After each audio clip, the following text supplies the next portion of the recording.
سلطان محمد فاتح کی وفات کے بعد اب تخت کے لیے ان کے دونوں بیٹوں شہزادے بایزید اور شہزادے جم، جو کہ جمشید کے نام سے بھی تاریخ میں مشہور ہے، کے درمیان جنگ ہونی تھی۔ جب سلطان محمد فاتح کی وفات ہوئی تو اس وقت شہزادہ بایزید اماسیا کا گورنر تھا اور ان کا چھوٹا بیٹا شہزادہ جم یعنی کہ جمشید کرمانیہ کا۔ شہزادہ بایزید کا میلان طبع زیادہ تر مذہب اور فلسفے کی جانب تھا، جس کی وجہ سے لوگ اکثر انہیں صوفی کہتے تھے۔ وہ نہایت سادہ مزاج، حلیم، نرم خو اور اسلام کے پابند تھے۔ شاعری سے بھی انہیں خاص ذوق حاصل تھا، لیکن ان تمام خصوصیات کے باوجود سپاہیانہ شجاعت میں وہ کسی سے کم تر نہ تھے اور میدان جنگ میں پہنچ کر یہ صوفی مجاہد بن جایا کرتا تھا۔ شہزادے جم میں زیادہ تر ان کے مرحوم والد سلطان محمد فاتح کے اوصاف پائے جاتے تھے۔ اگر یہ کہا جائے تو غلط نہ ہوگا کہ اگر بایزید کی جگہ جمشید تخت نشین ہوتے تو ٹرانٹو عثمانیوں کے ہاتھ سے کبھی نہ نکلتا اور وہ اپنے والد سلطان محمد فاتح کے نقش قدم پر چلتے ہوئے یورپ میں مزید فتوحات حاصل کرتے۔ یہ عثمانی شہزادہ فن حرب کا ماہر اور شجاعت میں اپنے باپ کے مماثل تھا۔ جب سلطان محمد فاتح کی وفات کی خبر قسطنطنیہ میں پھیلی تو ینیچری نے تمام شہر میں لوٹ مار مچانا شروع کر دی اور انہوں نے وزیر اعظم کو، جس نے سلطان کی وفات کی خبر کو چھپانے کی کوشش کی تھی، ان کو ینیچری نے قتل کر دیا، کیونکہ وزیر اعظم کے متعلق انہیں معلوم تھا کہ وہ شہزادہ جم کا طرفدار ہے۔ اس لیے شہزادہ بایزید کے حامیوں نے آسانی کے ساتھ ینیچری کی حمایت حاصل کر لی تھی۔ اس کے بعد باقی افواج نے بھی ینیچری کی اتباع کرتے ہوئے بایزید کے سلطان ہونے کا اعلان کر دیا تھا۔ شہزادہ جم کو اپنے والد سلطان فاتح کی وفات کی خبر ذرا دیر سے ملی تھی۔ اس دوران میں شہزادہ بایزید نے قسطنطنیہ پہنچ کر تخت پر قبضہ کر لیا تھا۔ ینیچری نے ان کی مکمل حمایت کی، لیکن تخت نشینے کے موقع پر اپنی تنخواہوں میں اضافہ اور شہر میں ہونے والے قتل و غارت گیری کی بخشش کا مطالبہ بھی انہوں نے نئے سلطان کے سامنے پیش کیا۔ اس رسم کی بنیاد سلطان محمد فاتح کی تقریب تاج پوشی میں پڑ چکی تھی۔ نئے عثمانی سلطان بایزید کو مجبوراً یہ مطالبہ پورا کرنا پڑا اور اس کے بعد 300 برس تک یہ دستور قائم رہا کہ ہر نئے سلطان کی تخت نشینی کے وقت ینیچری کو بڑی بڑی رقمیں بطور انعام کے دی جاتی تھیں۔ ایک عیسائی مورخ کریسی لکھتا ہے کہ یہ رسم جس قدر خزانہ شاہی کے لیے بار تھی، اسی قدر سلاطین عثمانی کے لیے باعث شرم بھی تھی۔ عثمانی خاندان کی ایک نمایاں خصوصیت یہ تھی کہ اس کا کوئی بھی شہزادہ تاج و تخت سے کم پر کسی طرح راضی نہ ہوتا تھا۔ اس لیے جب کوئی سلطان وفات پا جاتا تو اس کے بیٹوں میں تخت نشینی کے لیے جنگ کا شروع ہو جانا ایک عام سی بات تھی۔ چنانچہ سلطان محمد فاتح کی وفات پر بھی ایسا ہی ہوا۔ اگرچہ بایزید تخت پر قابض ہو چکا تھا اور تمام فوج اور امرائے سلطنت نے اس کی حمایت کا اعلان کر دیا تھا،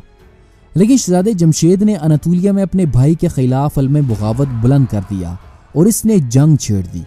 اس نے ایسا اس لیے کیا کہ وہ بخوبی جانتا تھا کہ اس کے والد نے جو خونی قانون دستور سلطنت میں شامل کر دیا ہے، اس کی وجہ سے اس کی جان ہر وقت خطرے میں ہے۔ لہٰذا اطاعت قبول کرنے کے بعد بھی اسے سلطان بایزید کی طرف سے اطمینان نہیں ہو سکتا تھا۔ اعلان جنگ سے قبل اس نے اپنے بھائی کو یہ تجویز پیش کی تھی کہ سلطنت 2 حصوں میں تقسیم کر دی جائے، یورپ کے صوبے بایزید کی حکومت میں رہیں اور اناطولیہ کے صوبوں میں جمشید کی حکومت کو تسلیم کر لیا جائے۔ لیکن بایزید نے اس تجویز کو مسترد کر دیا اور اب جنگ کے سوا کوئی چارہ نہ تھا۔ چنانچہ 20 جون 1481 عیسوی کو احمد کدک پاشا کو سلطان بایزید نے ٹرانٹو کی مہم سے واپس بلا کر اپنے بھائی کی بغاوت کو کچلنے کے لیے اسے روانہ کیا۔ احمد کدک پاشا نے اناطولیہ میں باغی شہزادے جمشید کے خلاف جنگ لڑتے ہوئے اسے شکست دی، جس کے بعد وہ بھاگ کر مصر میں مملوک سلطنت کے دربار میں چلا گیا۔ مملوک سلطان نے عثمانی شہزادے کی بڑی آؤ بھگت کی۔ دوسرے سال شہزادے جمشید نے مصر کی فوجی مدد کے ساتھ اس نے اناطولیہ کے بعض ترک سرداروں کو اپنے ساتھ ملاتے ہوئے بغاوت کھڑی کر دی، لیکن اس بار بھی اسے شکست ہوئی اور وہ اب کی بار بجائے مصر جانے کے روڈس کے جزیرے جانا اس نے زیادہ بہتر سمجھا،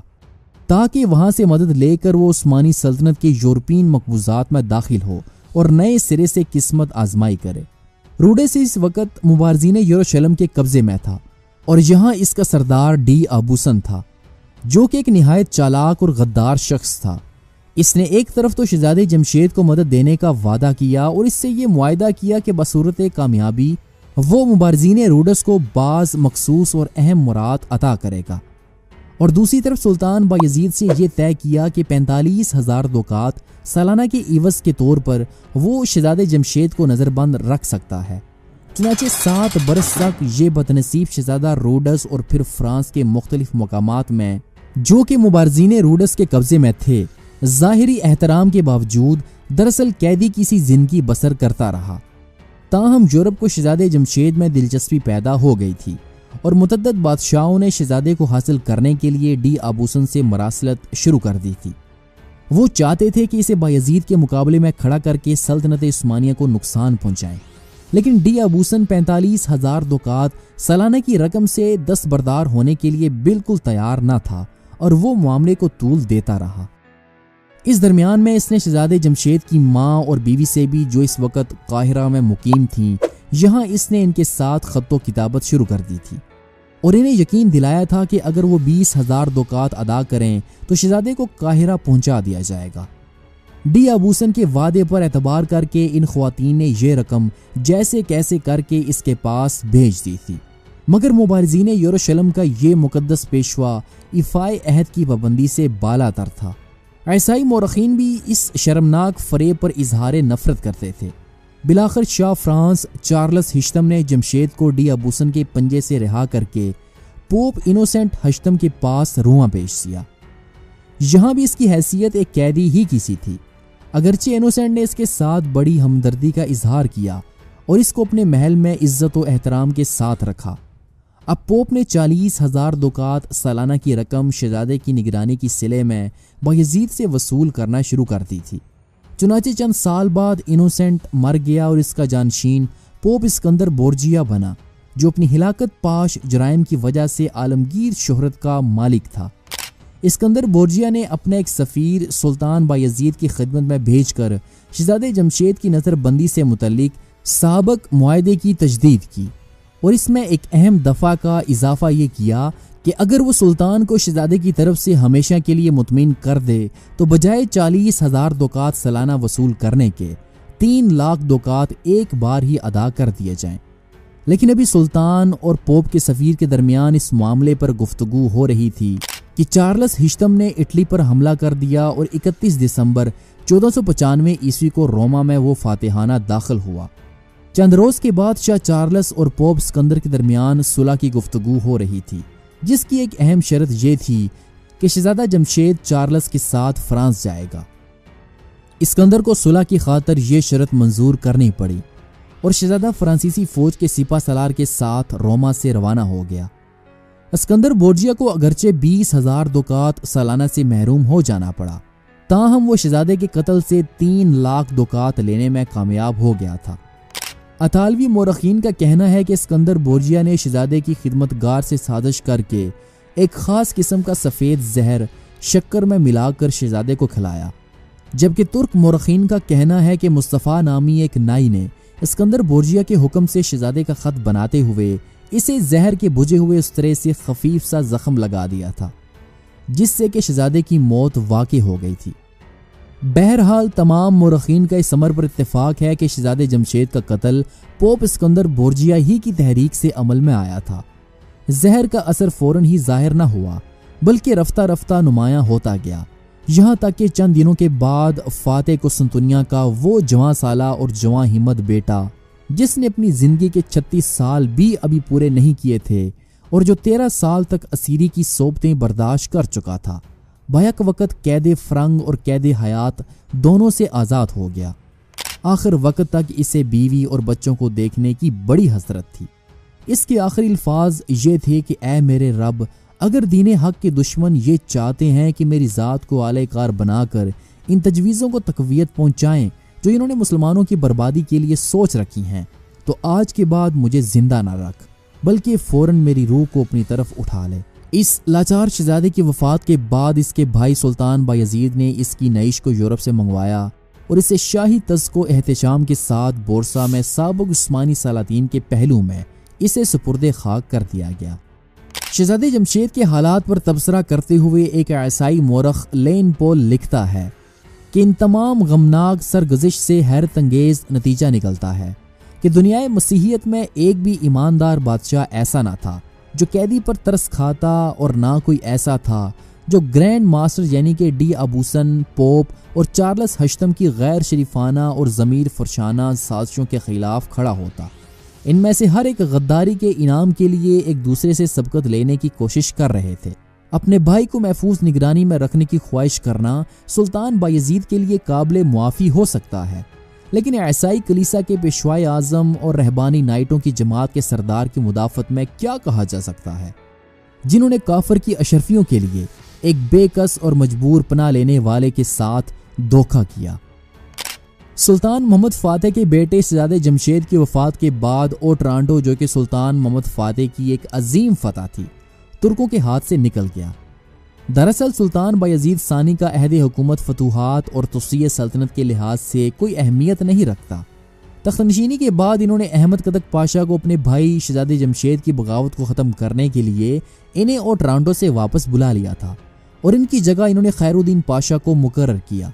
لیکن خیر الدین پاشا کو حسب ضرورت مدد نہ پہنچ سکی، اور وہ بہت دنوں تک نہایت بہادری کے ساتھ دشمن کے حملوں کا مقابلہ کرتے رہے، مگر بالآخر فوجی کمک نہ پہنچنے کی وجہ سے انہوں نے شہر ڈیوک آف کلبریا کو سپرد کر دیا۔ اوٹرانٹو کے ہاتھ سے نکل جانے کے بعد پھر کبھی ترکوں کا قدم اٹلی کے کسی بھی حصے میں نہ جم سکا۔ اوٹرانٹو کی شکست کے بعد سلطان نے بحری فتوحات کی جانب توجہ مرکوز کی۔ جمہوریہ وینس سے جو جنگ 904 ہجری بمطابق 1497 عیسوی میں چھڑی تھی، وہ اپنے نتیجے کے لحاظ سے انتہائی اہم جنگ تھی۔ ترکوں نے موریا میں وینس کے 3 باقی ماندہ قلعوں یعنی کہ مورانس، موڈن اور کورن کو بھی فتح کر لیا، اور اس طرح یونان میں وینس کے اثر کا خاتمہ ہو گیا۔ ترک بیڑا سلطان محمد فاتح کے عہد میں ہی بحیرہ روم کی تمام بحری طاقتوں پر فوقیت حاصل کر چکا تھا۔ سلطان بایزید ثانی نے اس کو اور زیادہ فروغ دیا۔ چنانچہ 905 ہجری بمطابق 1499 عیسوی میں مشہور ترک امیر البحر کمال رئیس نے وینس کے بیڑے کو زبردست شکست دے کر لیپانٹو کی بندرگاہ پر قبضہ کر لیا۔ دوسرے سال وینس، آسٹریا، اسپین اور پوپ کے بحری بیڑے نے متحد ہو کر ترک بیڑے پر حملہ کیا،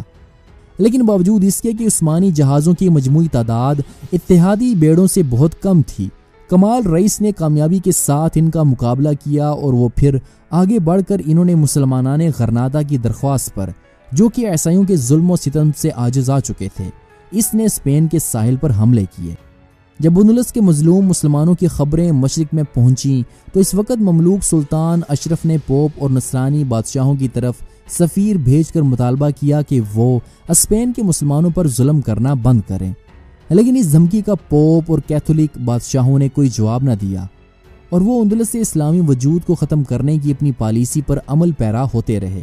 مسلمانان اندلس نے اس وقت کے عثمانی سلطان بایزید کی خدمت میں بے شمار خطوط ارسال کیے اور مدد کی درخواست کی،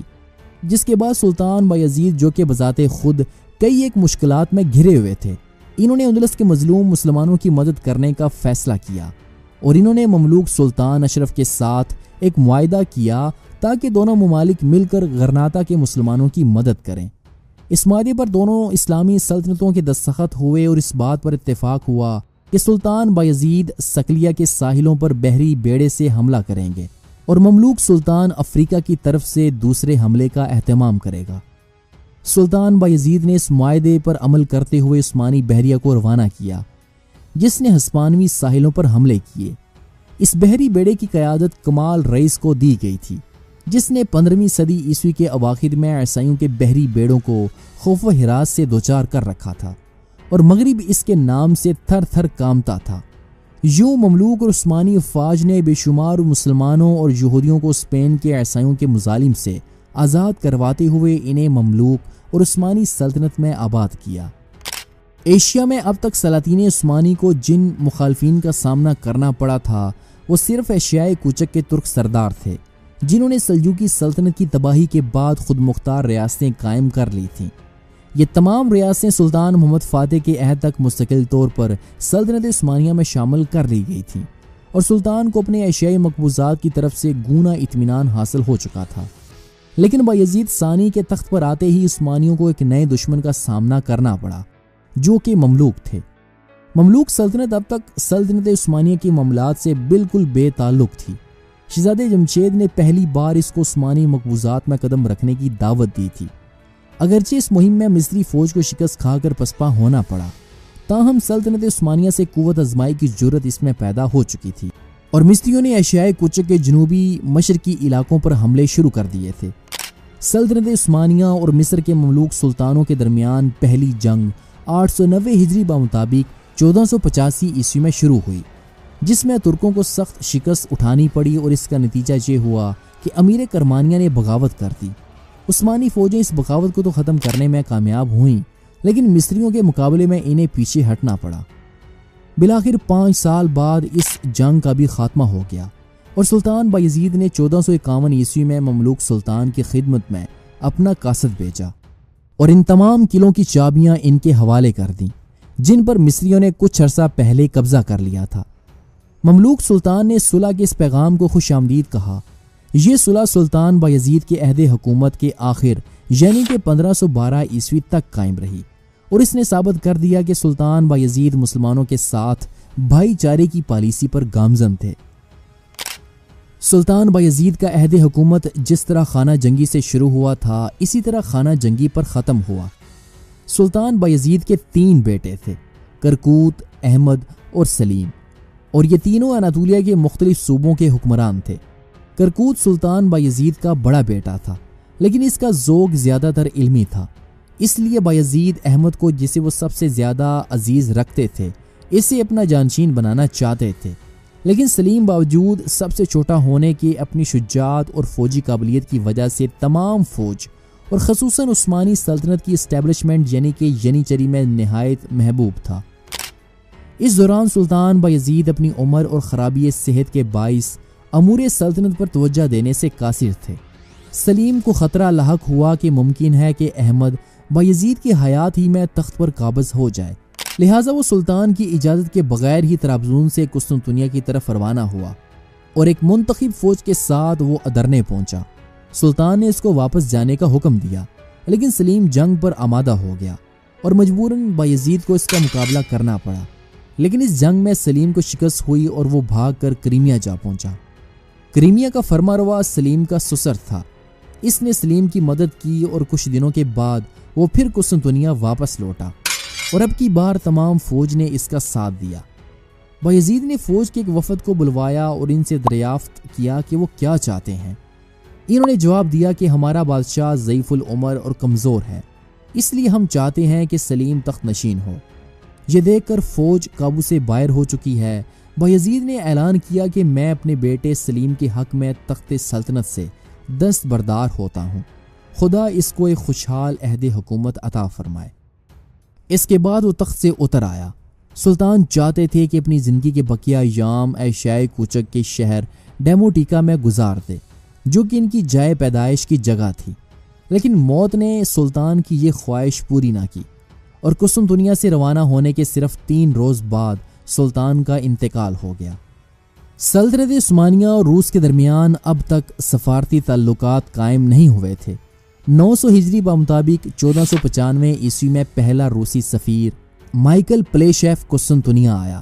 اور روسی تاجروں کے لیے تجارتی مراعات کی اس نے درخواست کی۔ زار ایوان سوم نے اسے سختی کے ساتھ ہدایت کر دی تھی کہ وہ نہ تو سلطان کے سامنے گھٹنے کے بل کھڑا ہو، نہ سلطان کے علاوہ کسی وزیر سے سفارتی معاملات پر کوئی گفتگو کرے اور نہ یورپ یا ایشیا کی کسی مملکت کے سفیر کو اپنے آگے جانے دے۔ ایک انگریز مورخ اے ڈی لامارٹین تاریخ ترک میں لکھتا ہے کہ پلیشیف کی گستاخی اور بدتمیزی اس کے تکبر سے بھی بڑھ گئی تھی۔ جو قوم اس کی مہمان نوازی اور تواضع کر رہی تھی، اسی کے رسم و رواج کی اس نے تحقیر کی۔ وزیراعظم نے اسے استقبال کے لیے دعوت دی، جس میں شریک ہونے سے اس نے انکار کر دیا اور دیوان کی طرف سے جو خلط اور دوسرے تحائف اسے پیش کیے گئے تھے اس نے واپس کر دیے۔ عثمانی رسم و رواج کی توہین پر مغربی حکومتوں کے سفیروں کو سخت غصہ آیا۔ ناظرین، اگر یہ روسی سفیر سلطان محمد فاتح کے عہد میں آیا ہوتا تو اسے اپنی گستاخیوں کا نتیجہ معلوم ہو جانا تھا، لیکن سلطان بایزید نے اپنے غیر معمولی تحمل اور بردباری کی وجہ سے صرف اسی پر اکتفا کیا کہ روسی سفیر کو رخصت کر دیا اور انہوں نے اپنا کوئی سفیر دربار روس میں نہ بھیجا۔